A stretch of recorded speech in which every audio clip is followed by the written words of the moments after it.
Fight.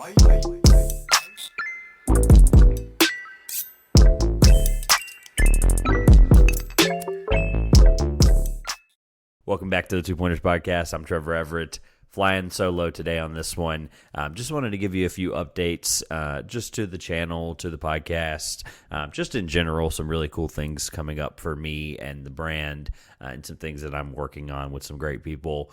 Just as well as I think it's a topic I'm going to hit today. You'll see in the title. Talking about the state of college basketball and just kind of where college sports is. I'm not like super plugged into the situation, but as somebody who cares a lot about basketball and its history, specifically in the Southeast, is where I'm from, and what that area plays and how it plays such a large role in college sports. I'm going to talk a little bit about just my thoughts on where things are as the ACC met Monday evening to discuss some plans about expansion that make zero sense that I'd like to talk about. So just a couple of things I want to hit up at the top.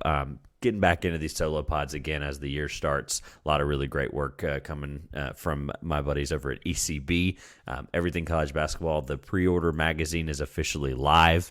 If you're on YouTube, you're going to see a cool ticker at the bottom letting you know what the link is. It'll also be linked in the top of the description in this episode, and then every future episode between now and when the pre-orders end, and you'll be able to go from $5 for the pre-order of the magazine to $10.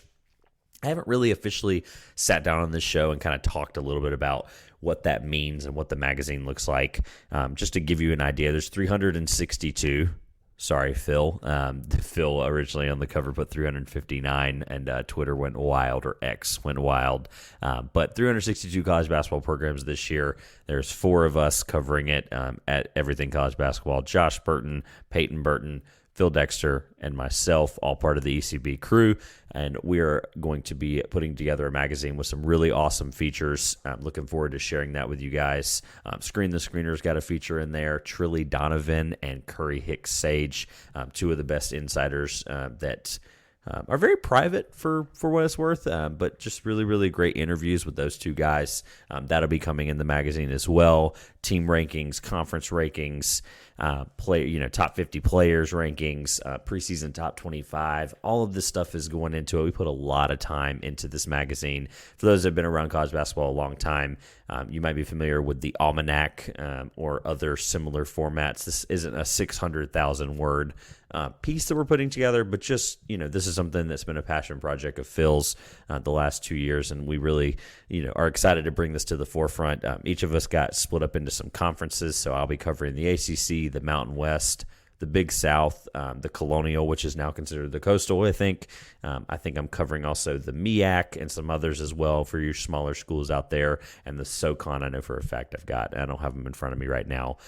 But you'll have every roster, guy, where they move, the transfer, what we think, coaching, hot seats, all this stuff that you're excited about. So if you're a fan of one of the many 362 college basketball programs, there will be something for you, all the way from, all small, low, major college basketball programs, all the way up to your Titans in college basketball. So really excited to share this.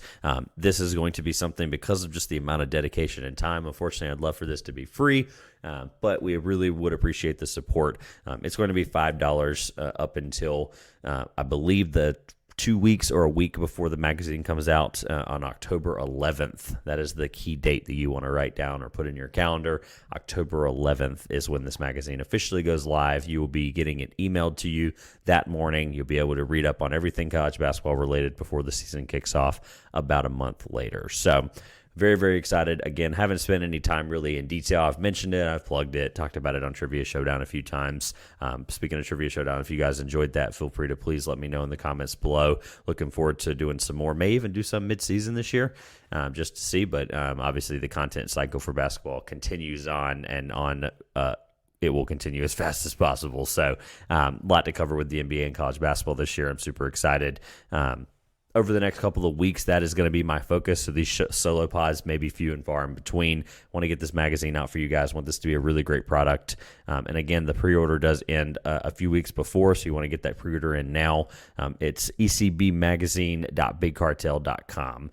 You'll also see that linked in the description as well. That does go up to $10 after the pre-orders is over. We're very grateful for the many orders we've had so far, all over the world, mind you. Thank you so much to everybody who has ordered one so far. We greatly appreciate it, and just wanted to touch on that a little bit. Some Everything College Basketball podcast will be coming here shortly as well. Like I said, we are putting our head down and grinding out these magazine coverage. That is right now the big focus for us, but just wanted to mention that up front so everybody was aware and where they could find it if they would like to support as well. Thank you so much to everyone that has supported so far, and we look forward to bringing that out to you on October 11th. A couple other things, housekeeping items for the Two Pointers podcast up front. I hate to do this always, but just wanted to make sure that people are in the loop of what's going on. Like I said, solo shows will continue to happen right now as we get back into the swing of basketball. The NBA is still a little bit further away, but you will start to get your NBA preview stuff from me, Eastern Western Conference, award picks, predictions, maybe some fantasy basketball stuff as well. I'm really excited about some gambling aspects I'm going to bring into the show this year as well with some cool guests. So super excited to bring that to the forefront. NBA Over-Unders pod is coming up in a few weeks. That'll be a first for me. I'm very excited because obviously a lot of things have changed. NBA offseason was crazy. Super excited to talk about those teams in detail and put the money where the mouth is.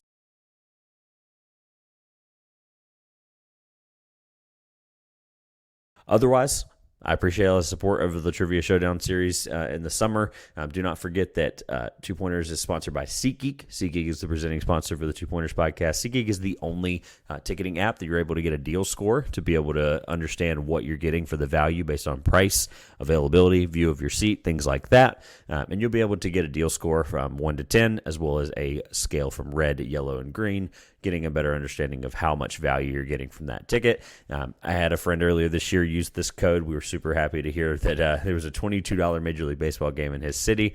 So he got $20 off his first purchase on SeatGeek. Code 2 Pointers, TWOPOINTERS, code 2 Pointers. He was able to go to a Major League Baseball game in the middle of the summer for $2. Sporting events, concerts, anything that you can find on SeatGeek, you can get $20 off that first purchase. SeatGeek.com or link in the top of the description takes you right into the app to sign in and make that first purchase. All right. After 7 minutes, I appreciate the support on the housekeeping items, but I do want to talk a little bit about the state of college basketball or the state of conference realignment. I haven't touched on this publicly. I've been very quiet about this because honestly, I will just say up front, I'm relatively uneducated because a lot of this stems from the money and what comes with conference realignment with media reports and deals with football. And that's kind of where I'm a big football fan. I love the NFL. College football week 0 just happened. Was super excited and tuned in for that. But as you guys know, who've been around this show for the last 3 years, which even crazier to think this show's been around 3 years, and super excited to keep chugging along. But basketball is where it's at for me, right? That's where I keep up. And really how this affects college basketball is just, where these teams end up, right? And how the structure of the college landscape looks.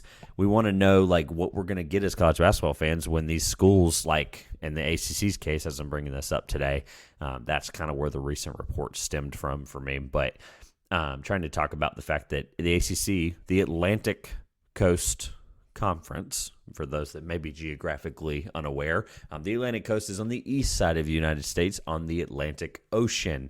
And then the ACC is looking at teams like Cal, as in California, which is in the Pacific area of the United States on that coast, Stanford, who is also in California on the same coast, and then this is a new one to me, SMU, Southern Methodist University. I mean, I guess Texas is closer than California, but that is the recent plans the ACC has had. They plan to meet Monday night as I'm recording this on Tuesday, August 29th. They met last night. Haven't seen much update there, but I know Cal is in the mix. Stanford has been in the mix recently. SMU is a new one to me, like I said, as a member of the AAC right now in the American. And obviously, a couple things here and there that are, that are going to have to change and be adapted. I know there was some other schools the ACC was looking at. But long story short, I just want to address my thoughts based on, where it is for college basketball, where, if you guys remember, especially on this channel, but also, on others with appearances as well, I made it very clear I was completely against Gonzaga joining the Big East. I understand the lore of adding another program like Gonzaga to UConn and Georgetown and Providence and those guys. But I know that the college sports thing has become $1 billion business and has been sustaining for, the better part of 2 or 3 decades. But it's reached the point where I just still can't justify a team on a Tuesday night having class and all this other stuff, trying to figure out schedules, getting on a plane and going to play Rutgers, right? Like Gonzaga's going to have to get up on a plane Monday or Tuesday. They're going to have to fly across the country to New Jersey, play Rutgers, come back, have a game on Thursday. Like I don't know. Like I know it's not that simple. I know that there's a lot of money involved. I know there's a lot of, mouths to feed when it comes to college basketball and who gets what deal. But like I'm going to be tuning into a game like NC State, right, for that matter, right? My team right down the road, North Carolina, Duke, Wake Forest, all these local ACC schools. And, like, I hate to sit here and be a traditionalist, but that's something that's at risk here, and I'll get to that in a second.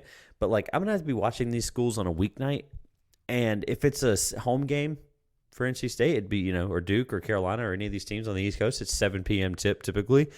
We're looking at a 3-hour time difference. So you're telling me that this is going to be good for revenue and for TV in California, where a 3 p.m. ACC, night game or 4 p.m. night game, like that's just not, it's not feasible. It's not plausible for how they, if this is about money truly, why are we not capitalizing on the teams in the areas and proper realignment that makes the most sense? I understand that the ACC is on its last breath. Like I am fully aware of that, and I'm fully frustrated with that point, right? Like the whole point I'm making, is at this point just tear the conference down and realign accordingly in a manner that may make the most sense. Like, would I love to see NC State and Carolina and Duke and Wake Forest get split up and go into different conferences? Could I see a world where Wake goes to the Big East, Duke, goes to, I don't know, NC State, Carolina, I guess makes sense for the SEC, but from a football standpoint. But Duke is a titan in college basketball. They're a unbelievable presence as a brand, and any conference would be absolutely happy to have them. But what world do we live in where Duke and Carolina could potentially be in a different conference? I've seen reports where people are in the place where they're willing to split Duke and Carolina up.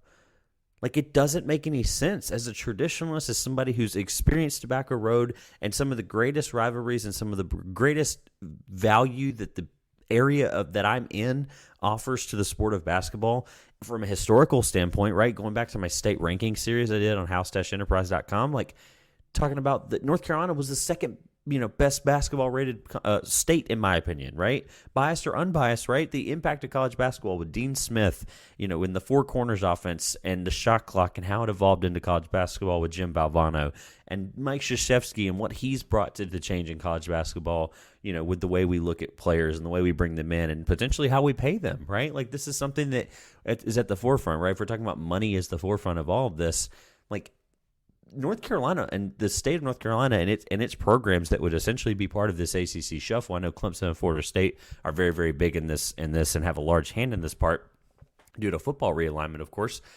But it comes this level of uncertainty where I just can't sit here and justify how a Stanford, a California, and an SMU make any sense in the Atlantic Coast Conference. And again, regardless of, I know this is where you lose me, right? And I may not be the perfect person for you to come tuning into this looking for the answers on college basketball. I'm all for, my friends at Projection Sports and Ryan Hammer and others. Jimmer Range, I think, has brought it up as well. All those guys have had great points on how we can do conference realignment geographically, where it makes the most sense. You're able to still retain media deals, things like that, but in TV rights and money. And even I'm not even opposed to the relegation system. I'm as far from a soccer fan as a diehard as some Americans would think they are. But I'm okay with the real, if a team like East Carolina, who's been good at football a lot of my lifetime, were to play really well in the American or play, let's say we realign into these larger conferences, right? Like segments of the Premier League. I mean, who's to say that East Carolina doesn't deserve to be playing with the big dogs in the ACC, quote unquote, for football, right? And the relegation system, make its due, right? UTSA has had really good years in football recently. James Madison is another one, right? I'm okay with any system that is better than the one in place where we potentially see a school like Stanford and Cal and SMU become part of these conference realignments. And that's no disrespect to those conferences, but another thing to think about, the way the ACC is in position to essentially disband, and then we're going to create these super conferences with the Big 10 and the Big 12. It doesn't make any sense. And the point I want to make, I guess, in totality is what value is college sports bringing to a consumer if the forefront of that decision is college football based? And I understand football is the cash cow of this entire operation, but it just doesn't make any sense. Like you're stripping away, and I've seen many college athletes, and I applaud and thank every single one of them for those of them that might see this, and your soccers of the world, your track and fields, your wrestlings, your swimmings, you're being essentially screwed in this entire ordeal, and that's fine. Like that's something that the bigger overarching body of the ACC and the NCAA is going to have to live with because of its billion-dollar decisions, right? And it's not fair to those athletes and to those people that are in those positions to be able to say, hey, we want to support our partners in every area, and we want to support the student athlete first, but here's a tiny pennies on the dollar percentage of this football revenue that matters to you. So that's how we're going to make the Band-Aid better. It doesn't make any sense, and quite frankly, like it. I care, of course, up front what matters for college basketball as somebody who cares about college basketball and covers the sport every day. But it's one of those things, and I'm trying not to get around my point and beat around the bush, but like to think that this is potentially the best thing for college football and for its alignment, like would be further from the truth. So gathering my thoughts here once more, I want to address a couple of things that are really almost clarifying points to stuff I said earlier. So there has been a report updated recently as I'm recording this that the meeting originally scheduled for Monday doesn't change anything I said, but that it did not happen because of the vote on expansion that night because of the shooting on North Carolina's campus. So first of all, my heart and my thoughts and my prayers, I know people say that all the time, but I'm a religious person. I'm a Christian, so I avidly believe in prayer for situations like this, and my hearts and prayers go out to all the Tar Heel and their family for that tragic incident. And obviously, I hope we can just continue to get past these things and get to a better world. But the vote was postponed. The other details that are important to know that I'm making sure that I address as well before I touch on one more thing of like where the state of where we are is. ACC requires at least 12, and this is per CBS Sports. ACC requires at least 12 of 15 members to vote yes in order for any expansion candidate to be admitted into the conference.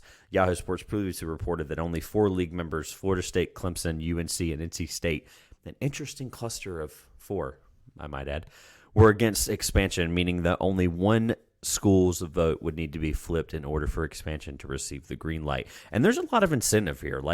These schools, this is not like Florida State and Clemson. This is not programs that are hurting for football money, right? This is programs that, are typically the reason the ACC is in that college football relevancy as a whole. But from a basketball standpoint, you have one of the most storied programs in North Carolina. Obviously, that is their cash cow. I know football has been a big deal there with recent success, as well as the Jordan brand across all UNC sports. But that is a top dog and a titan in college basketball that you aren't going to play games with. And obviously, this is at the root of football expansion. But NC State, UNC, Clemson, and Florida State are those voting against it. It was reported that adding the 3 schools of Cal, Stanford, and SMU would bring an additional $72 million annually to the ACC, with Cal and Stanford accepting limited revenue shares. So, this is to the point where, how greedy does the ACC want to get to keep itself in the relevancy of college sports? And that's the frustrating point for me, is that the ACC is hanging on by a thread. And again, as a traditionalist, it breaks my heart regardless of how the conference changes or disbands. But at this point, I think we're better off with the conference disbanding, because at that point we can get to a better place and potentially come up with a solution that's not bringing in two California teams, and a Texas team, which makes zero freaking sense. One last thing I'll add, because my thoughts are all over the place, but I hope I've made my point clear, that I think just the state of where we are of college basketball is not good. The ACC and ESPN are planning to do streams and viewing in movie theaters this year, including some of the New Year's Six Bowls, or most of the New Year's Six Bowls, and then some of those primetime ACC games throughout the year. And look at it how you want, right? It's a business deal at the end of the day. I think it's actually probably a good thing. Maybe it's accessible to folks that may have not been able to maybe access, ESPN or ACC through their television. But what incentive do I have to go to a movie theater, which I don't even know if the report indicated the cost of that stuff. This is just recently reported from Brent McMurphy today. I mean, ESPN will televise ACC football games at movie theaters this fall, along with New Year's Six Bowls and the College Football Playoff, in total about 75 games this fall. And I understand that it might be cool to think, okay, I'm going to go watch Florida State Clemson in theaters, right? But if you think about what it'll cost you to watch the game at home versus going and paying whatever, let's assume it's the price of a standard movie ticket right now. I just went and saw, Sound of Freedom over the weekend, and $13 for that ticket, right? And then the cost of popcorn. I mean, everyone knows what the cost of that stuff. I mean, I know this is not, here we are talking about the state of college basketball, and I'm bringing up the popcorn prices. This sounds ridiculous. But the point is if this is ultimately a money play, whether it's a desperate one or not, you're in right now. If you go to a movie theater for $13 for the ticket, say you get a popcorn and a drink, you're in for another, just say 13 for easy math. You're in for $26 to go see Florida State Clemson. Like, I just don't know how that's accessible to the general public and how that's a good idea.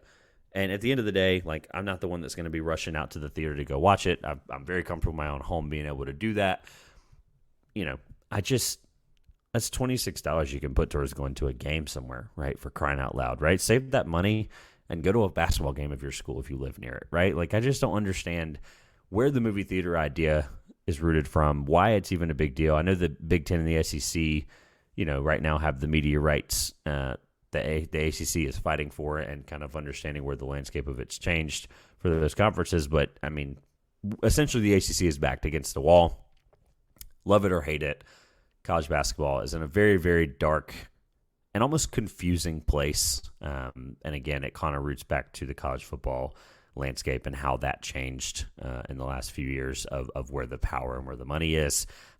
My ask, though, just publicly, I hope that college basketball can just, first of all, the NCAA tournament is its own cash cow alone, right? It's $1 billion business with, you count all the, you played in a Super Bowl sized stadium, right? Like last year at, NRG in Houston. This year is going to be in State Farm Stadium in Arizona and Phoenix and Scottsdale. But you think about just that stadium presence alone, hundreds of thousands of tickets over the 4 days, the ads of the companies and the money spent on travel, and just it's $1 billion event, right? Quite frankly. And, cities all over the United States get a good revenue share from that. The arenas, there's a great effect of the college basketball tournament. And that's what makes this even more confusing, is that if football is the root of this money and the TV deal is the root of this money and the root of the problem and changes that we're seeing with expansion, college basketball is going to be affected, but how much? Right, the NCAA tournament, like I said, is its own cash cow. It's something that they are not going to hopefully let fall apart. Crazier things have happened. This is the NCAA we're talking about. I don't care to step on any toes here, but they've not exactly been the most perfect organization of the last 5 to 15-ish years. But regardless, I really hope that we see college basketball continue to stay competitive, continue to stay fun, because these matchups that we're seeing in the preseason, even harping back to the ACC-SEC Challenge, putting it right in the middle of November, which makes zero sense for the sake of fighting against football as it's ending there and going into the playoffs and stuff. But crazier things have happened. But college basketball is in a really interesting place where it could go south very fast. And at the end of the day, for the type of competition we want to see the best matchups. We want to see these schools have the most profit and be able to put that towards providing the best product on the floor. We had over 1,000 kids transfer last year, so just the uncertainty and the changing landscape of college basketball is just ever so confusing and ever so frustrating as a fan and as somebody I would call myself a traditionalist who really cares about college basketball and the authenticity of the sport and what it provides for fans and what it provides for the universities and their athletes. So long-winded to say that I don't really have a perfect point in this other than I am telling you I am frustrated. I am telling you I'm going to keep a pulse on the situation as best as humanly possible. And as things are changing and updating, I will try to bring the best coverage I possibly can to you regarding college basketball change, expansion, fall apart, debauchery, whatever you'd like to say or hear the word be. I'll close parting thoughts here. Like I said, solo pods coming a lot more. over the next couple of weeks. If you've got any thoughts or things you want to share about your favorite school, share them with me in the comments below, or on Twitter at Trevor Everett or at 2Pointers. Everything's on the screen there as well. Don't forget about what I led with the top, talking about why I'm asking for your favorite team's thoughts as we're heading into the season. Rosters are pretty much fully set. Non-conference schedules are coming out. Conference schedules are getting narrowed down. I've got a lot of really great things coming. Game coverages I'm excited to share.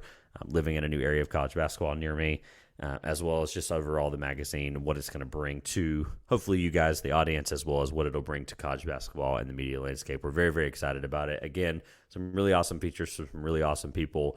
Truly Donovan, Curry Hicks Sage, the guys that Screen the Screener, some other great features in there as well. ACC, Mountain West for me, and some other great conferences. So super excited to share that over the next couple of weeks. College basketball content will not stop around here, regardless of the chaos that we just spent the last 20-ish minutes talking about on the podcast. I definitely look forward to bringing that to you. Don't forget, you can order it, ecbmagazine.bigcartel.com. It's also linked in the top of the description. You'll be able to make your order there and get one for $5 before pre-orders end, and it becomes $10. Don't forget also code 2Pointers for SeatGeek, $20 off your first purchase. You'll be able to go to any sporting event, concert, basketball game, football game. You'll be able to go $20 off your first purchase, code 2Pointers, link in the top of the description as well. 26 minutes. I'd like to have gone as long as humanly possible for that, but I look forward to bringing you some really awesome content over the next couple of weeks. Like I said, with the magazine, NBA previews are coming, over-under pods, some really awesome guests that you've met before, guests that you haven't. I'm really excited to be bringing that over here. Basketball is, we're hanging on by a thread here without real true basketball that's not the World Cup. Have been enjoying that as well, though. If you haven't seen some of those games, you can go back and watch them. I believe on ESPN Plus, you're able to do the playback feature there. Austin Reeves, Anthony Edwards, that team's looked really good. Jaren Jackson has had some really good defensive performances. The game just feels fun and fast, and it is obviously real true basketball holding you over until we get the NBA and college basketball back sooner rather than later. As I'm recording this, college basketball returns in 69 days. Shout out to John Rothstein. Nice. That's all I have for you. This has been the 2Pointers Podcast. Don't forget to like, comment, and subscribe if you're on YouTube.